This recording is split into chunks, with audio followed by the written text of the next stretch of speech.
after this video, your spaghetti or fettuccine will never be the same. No, it's not just for making delicious Italian pasta dishes. This is super practical, especially if you are camping. Yes, you can make pasta while you're camping, and this spaghetti slash fettuccine will serve two functions for you. All right, let me know in the comments box below. Do you use matches to light things, or do you use one of these things right here? I love these things, however, they run out of fuel, I feel like, very quickly, and they cost a bit more money. Also, what if you need to light something that's longer than this?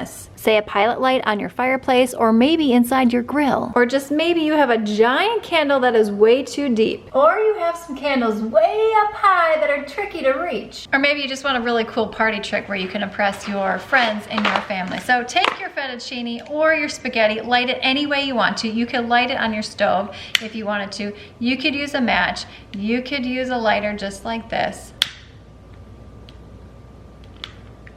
Look at that, my friend, your very own lighter extension.